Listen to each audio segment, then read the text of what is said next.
আসসালামু আলাইকুম রহমতুল্লাহ বারাকাতুহ। বর্তমানে বিভিন্ন সুরে কোরআন তেলাওয়াত করতে দেখা যায়, কবিতা আবৃত্তির মতো।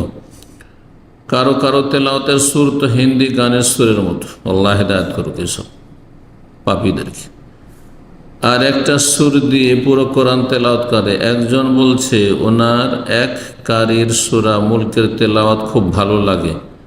ওনাকে একদিন ওই কারীরা সূরা ইয়াসিনের মাঝ থেকে শুনলাম, জিজ্ঞেস করলাম এই সূরা, এই কোন সূরা বলছেন? এটা তো সূরা মুলক, কারণ সুর একই, তাই বুঝতে পারিনি। এখন প্রশ্ন হলে আমার বিভিন্ন সুরে কোরআন তেলাওয়াত করাকে ঠিক হচ্ছে, কারণ আমার কাছে খুবই খারাপ লাগে যখন গানের সুরে কোরআন তেলাওয়াত শুনি। হ্যাঁ, গানের সুরে যদি কোরআন তেলাওয়াত করে তাহলে এটি নাজায়েজ। এটি ফাসিক পাপিষ্ঠদের অনুসরণ, অন্ধ অনুকরণ। নবী সাল্লাল্লাহু আলাইহি ওয়াসাল্লাম বলেছেন, মান তাশাব্বাহা বিকওমিন ফাহুয়া মিনহুম। যেই জাতির সদৃশ্যতা গ্রহণ করবে, অনুকরণ করবে, অন্ধ অনুসরণ করবে, সেই দলে শামিল হবে সে।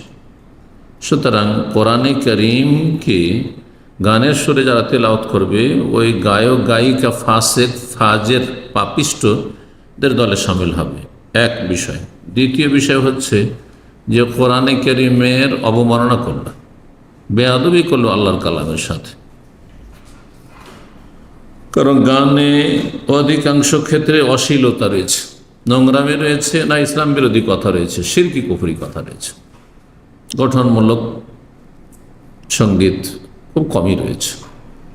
অশ্বরাও ইয়াত্তাবিউল গাউন, কবিদের অনুসারীরা পথভ্রষ্ট হয়ে থাকে, আল্লাহ কোরআনে কারীমে ইরশাদ করেছেন।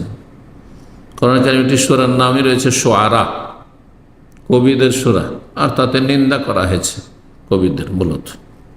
ইল্লাল্লাযীনা আমানু, তবে কেউ যদি ঈমানদার হয় আর ইসলামের পক্ষ থেকে প্রতিবাদ করে, প্রতিরোধ করে, ইসলামের পক্ষ থেকে গঠনমূলক তাওহীদ সুন্নাহর কথা বলে, সেটি ভিন্ন বিষয়।